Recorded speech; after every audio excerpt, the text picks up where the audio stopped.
Assalamualaikum warahmatullahi wabarakatuh. Halo semua teman-teman fisika di seluruh Nusantara Indonesia. Balik lagi di channel YouTube Instrumentasi Fisika UIN Syarif Hidayatullah Jakarta.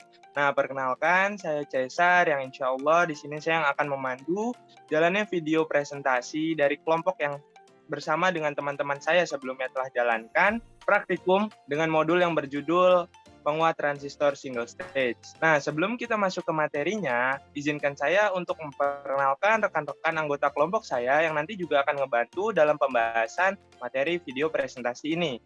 Yang pertama di sini ada Farah Suhaila. Halo Farah, say hi dulu. Halo, aku Farah. Yang kedua ada Ardina Pramesti. Halo, aku Ardina. Yang ketiga ada Elviani Dita. Halo, aku Elfri. Yang keempat ada Rizafia Tabrina Aurelia. Kan saya Rizafia. Yang kelima ada Amanda Haikal. Halo, Rohikal. Dan yang terakhir ada Diki Tegar Jalilullah. Assalamualaikum. Oke, karena sudah pada kenal semuanya ya, kita langsung aja untuk mengefisiensi waktu, kita masuk ke outline yang akan dibahas pada video presentasi hari ini. Nah, ini dia tampilan awal dari materi yang nanti akan kita bahas ya. Ada nama-nama anggota kelompok yang tadi juga udah saling kenal ya teman-teman semuanya. Bisa dilanjut, Haikal.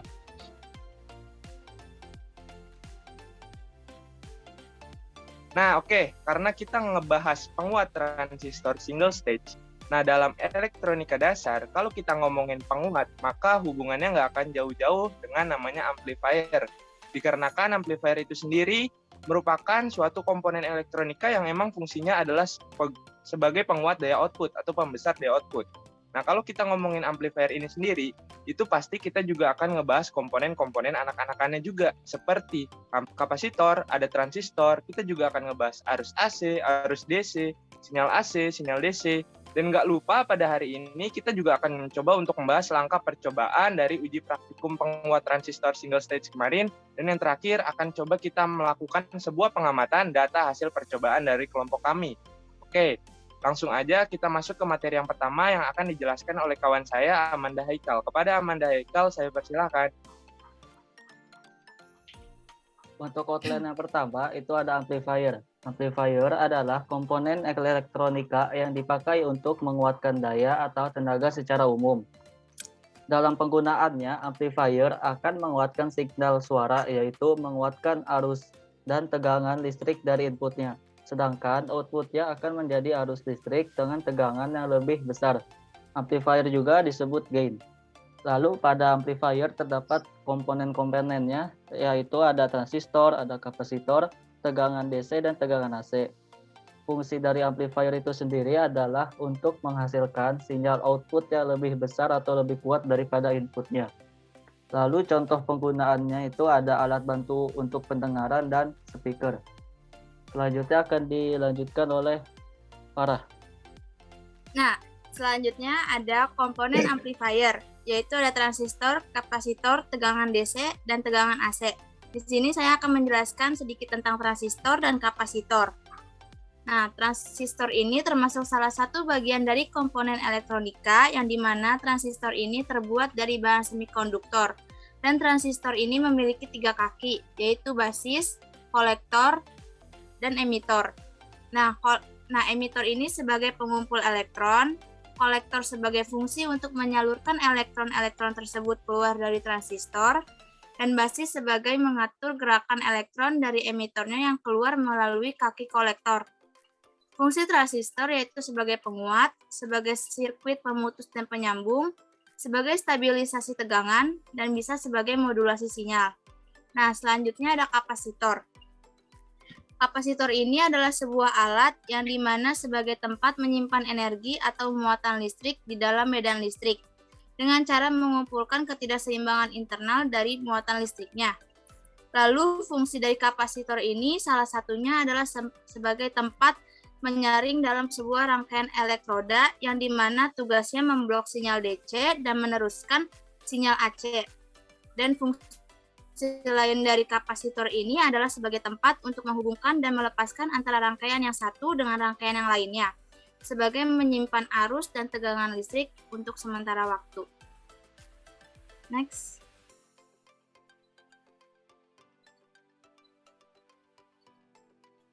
Selanjutnya akan dijelaskan oleh rekan saya Elviani Dita. Selanjutnya yaitu ada arus listrik AC, yaitu arus listrik yang besarnya dan arah arusnya selalu berubah-ubah atau bolak-balik. Arus listrik AC ini akan membentuk suatu gelombang yang dinamakan dengan gelombang sinus, atau lebih lengkapnya yaitu sinusoida. Contoh penerapannya yaitu ada setrika, kipas, dan kulkas. Selanjutnya yaitu ada arus DC, yaitu arus listrik searah. Arus searah merupakan arus yang alirannya dari negatif elektron menuju kutub positif. Dan dari sinilah munculnya lubang-lubang bermuatan positif yang terlihat mengalir dari positif ke negatif.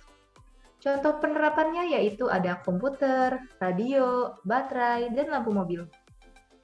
Selanjutnya yaitu ada sinyal listrik AC, yaitu arus yang mempunyai nilai yang berubah terhadap satuan waktu dengan karakteristik yang akan selalu berulang untuk periode waktu tertentu. Penggunaan tegangan AC ini karena kemudahannya untuk ditransmisikan pada tegangan tinggi dan dengan arus yang rendah. Kemudian, dengan mudah tegangannya dapat diturunkan dengan menggunakan transformator. Apa saja sih sifat-sifat sinyal AC? Nah, yang pertama yaitu ada tegangan AC berubah-ubah potensialnya secara berkelanjutan dari positif ke negatif. Yang kedua yaitu arusnya juga berubah dari arah yang satu ke arah yang lainnya secara berkelanjutan. Yang ketiga, satu set perubahan positif ke negatif disebut sebagai satu gelombang. Yang keempat, banyaknya gelombang yang terbentuk dalam 1 detik disebut sebagai frekuensi yang diukur dalam satuan Hertz. Yang kelima, sinyal tegangan sinus yang ideal biasa direpresentasikan seperti pada gambar yang bisa kita lihat di layar. Nah, itu dia gambarnya. Bisa dilihat? Nah, yang pertama yaitu ada amplitudo, yaitu nilai tegangan maksimal yang dicapai sinyal. Yang kedua yaitu ada peak voltage, yaitu tegangan puncak positif ke puncak negatif. Nilai idealnya ialah 2 kali nilai amplitudo. Yang ketiga yaitu time period, yaitu waktu yang dibutuhkan oleh satu siklus gelombang. Selanjutnya yaitu ada sinyal listrik DC. Sinyal listrik DC adalah sinyal yang mempunyai nilai tetap atau konstan terhadap satuan waktu.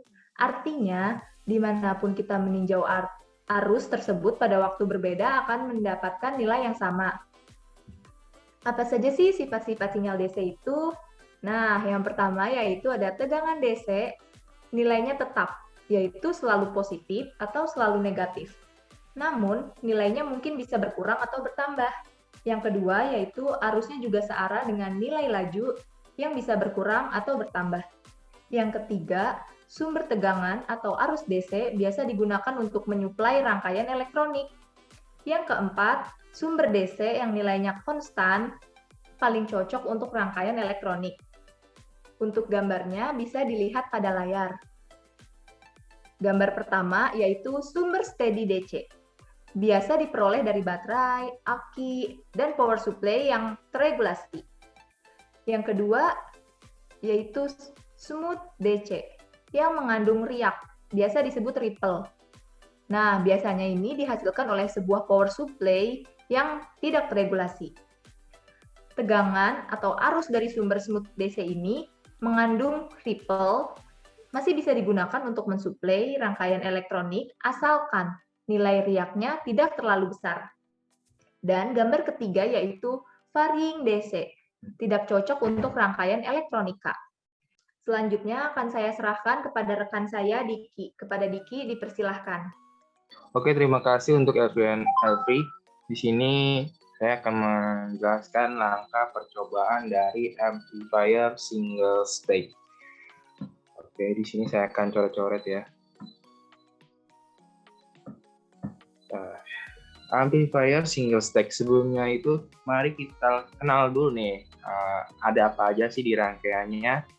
Di sini ada V1 itu adalah sumber AC, Lalu ada C nih, kalau yang C itu namanya kapasitor, yang R ini hambatan, yang R hambatan, dan yang XMM ini multimeter, itu untuk mengukur.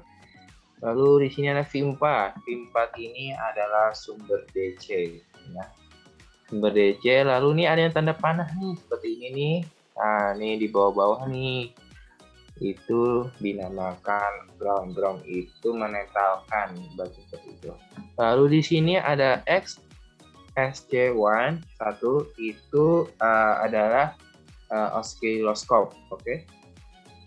Setelah mengenal rangkaian-rangkaian pada amplifier single stack ini, di sini bagaimana sih cara kerjanya, bagaimana cara kerja dari amplifier single stack ini. Nah, di sini ada V1 itu adalah sumber AC. Sumber AC mengalir ke daerah sini nih. Ini dinamakan daerah bias. Nah, di sini dinamakan daerah emitor. Nah, di sini daerah kolektor. Lalu sumber DC nih, sumber DC itu juga mengalir ke bias melalui R6. Nah, di bias ini ada sumber AC dan sumber DC-nya. Lalu masuklah ke amplifier nih, masuk ke dalam amplifier, lalu mengalir ke C. Di C ini kolektor ibarat bahasa Inggris itu ngumpulin tegangan gitu. Lalu ke sini, lalu dihitung oleh multimeter yang ke-6 ini. Nah, di sini saya akan menjelaskan multimeter ini ada 3 ya. Di sini ada multimeter yang keempat, XMM4, XMM5, XMM6. Di mana XMM4 ini mengukur inputnya itu dari biasnya. Yang XMM5 ini mengukur emitor, yang tegangan melalui emitor. Lalu XMM6 ini menghitung outputnya. Nah, fungsi emitor ini sendiri sebagai wadah elektor. Kolektor ini ibaratnya kalau misalnya habis dari amplifier itu pengeras ya. Ibaratnya kayak ini, contoh amplifier itu kayak speaker. Kalau speaker ya, speaker inputnya kita ibaratkan 2 volt, lalu masuk ke amplifier. Nah, di amplifier itu outputnya akan diperbesar menjadi bisa 10 volt, berapa kali lipatnya gitu. Nah, itu seperti speaker, dan itu cara kerjanya dari rangkaian amplifier ini. Nah, di sini nih dijelaskan lagi nih, multimeter XM4 ini inputnya itu 141,4 volt, ini inputnya ya. Lalu XM5 ini emitornya, lalu multimeter XM6 ini adalah outputnya. Nah, di outputnya di sini 2,07, ini bisa lebih besar.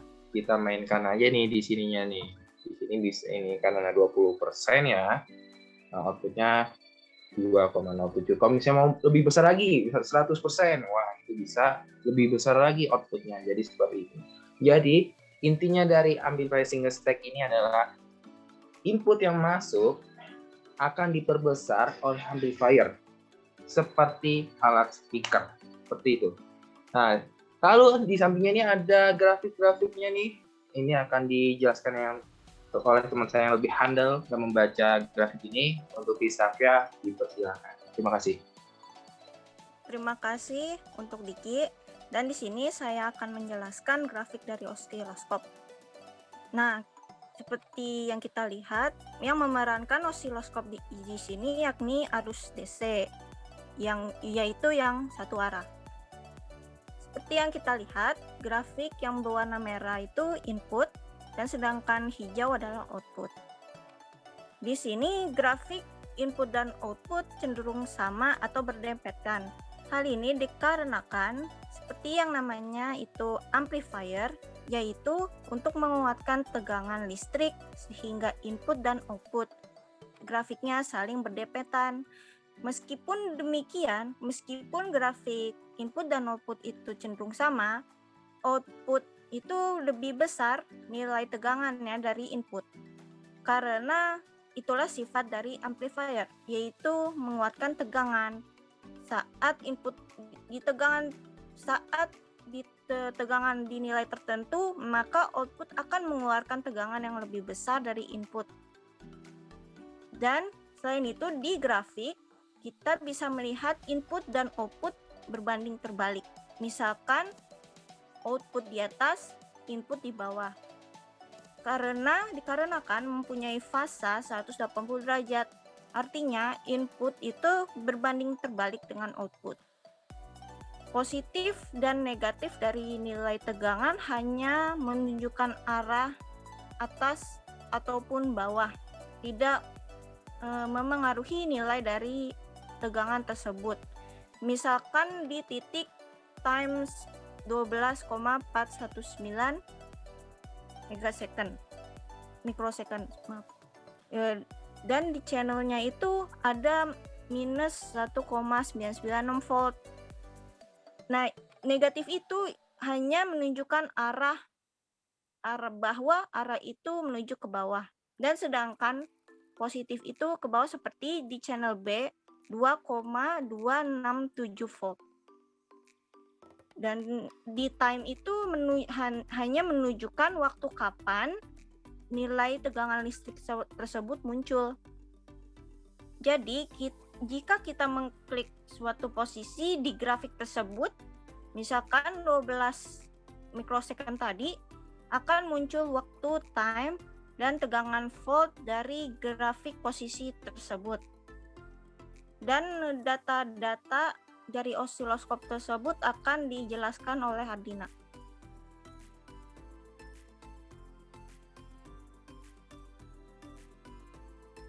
Oke, yang selanjutnya yaitu pengamatan data percobaan yang kita uji, yaitu yang pertama ada common emitter transistor amplifier.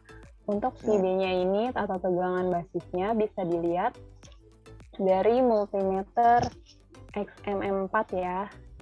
Nah, di situ jadi kita untuk minimalnya kita menggunakan 20% dan untuk maksimalnya kita menggunakan 100%. Dan untuk slide selanjutnya.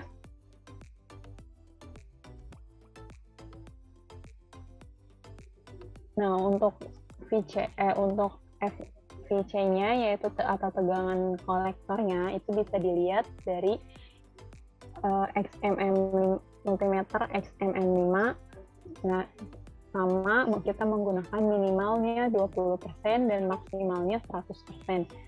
Dan untuk selanjutnya yaitu ada VE atau tegangan emiternya, itu bisa dilihat dari multimeter XMM6. Minimal dan maksimalnya minimal 20% dan maksimalnya 100%.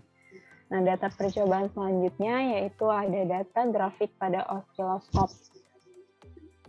Yang digunakan di sini yaitu beban maksimal yaitu 100%. Nah, kita bisa lihat untuk channel A-nya itu termasuk input dan channel B-nya itu termasuk output.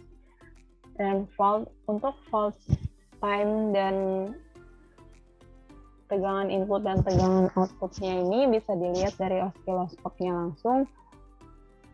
Nah, bisa dilihat dari channel A, ada channel A, ada channel B. Channel A ini input dan channel B itu output. Nah, time base-nya kita menggunakan 10 ms per div. Yang selanjutnya, untuk frekuensinya kita menggunakan 60 Hz karena ketentuan dari modul pada pengamatan data percobaan kita. Nah, yang terakhir yaitu ada data grafik pada osiloskop untuk beban minimal. Beban minimalnya kita memakai 20%. Nah, untuk channelnya, volt dan time serta tegangan input outputnya sama, bisa kita lihat pada osiloskopnya. Untuk channel A-nya channel inputnya kita dapat 1,991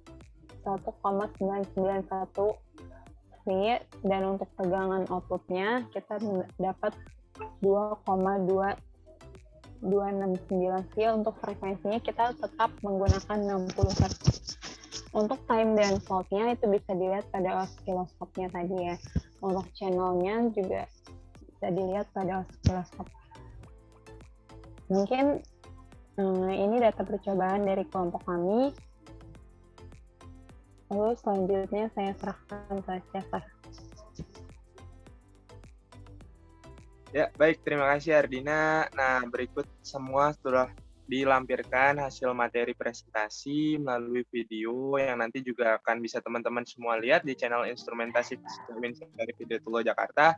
Nah, kalau boleh saya ulik review tadi infonya lebih lanjut. Tadi kita sudah banyak mempelajari mengenai modul yang berjudul penguat transistor single stage, di mana kita juga sudah mempelajari amplifier, yaitu komponen elektronika yang memang fungsinya itu sebagai penguat daya output. Nah, contohnya ketika kita memiliki sumber tegangan 2 volt, lalu kita ingin membesarkan tegangan tersebut menjadi 5 volt, nah kita bisa menggunakan sistem amplifier ini gitu. Dalam contoh pengaplikasiannya, kita tadi bisa lihat juga yang tadi udah disebutin sama Diki, contohnya speaker, bahkan kita bisa juga ngelihat untuk alat disabilitas bantu dengar, dan sebagainya. Nah, kita juga tadi udah ngebahas mengenai apa itu transistor yang merupakan sebuah pengatur di dalam amplifier ini sendiri yang memiliki 3 kaki, yaitu basis, emitor, dan kolektor, di mana di basis ini fungsinya adalah sebagai pengatur gitu, pengatur rangkaian listrik ini bergerak, lalu di emitor ini adalah sebagai pengumpul wadah elektron, dan yang terakhir akan dihasilkan sebagai sebuah output yang lebih besar oleh kolektor nantinya. Dan terus kita juga ngebahas apa itu kapasitor, yang emang kapasitor ini fungsinya adalah sebagai penerus arus AC dan pemblokir sinyal DC. Jadi amplifier ini konsepnya adalah kita memerlukan arus DC dan nantinya kita akan ngeblokir sinyal DC ini sehingga yang akan keluar menjadi output hanyalah AC saja. Tapi bagaimana caranya output ini bisa lebih besar daripada inputnya, dikarenakan kami amplifier ini sendiri itu meminta daripada kekuatan dari sinyal DC itu sendiri gitu. Dan terakhir juga tadi kita sudah ngelihat rangkaiannya seperti apa, kita udah tahu nih yang mana sih tegangan AC, yang mana sih tegangan DC. Nah, multimeter ini yang mana sih dan fungsinya adalah apa?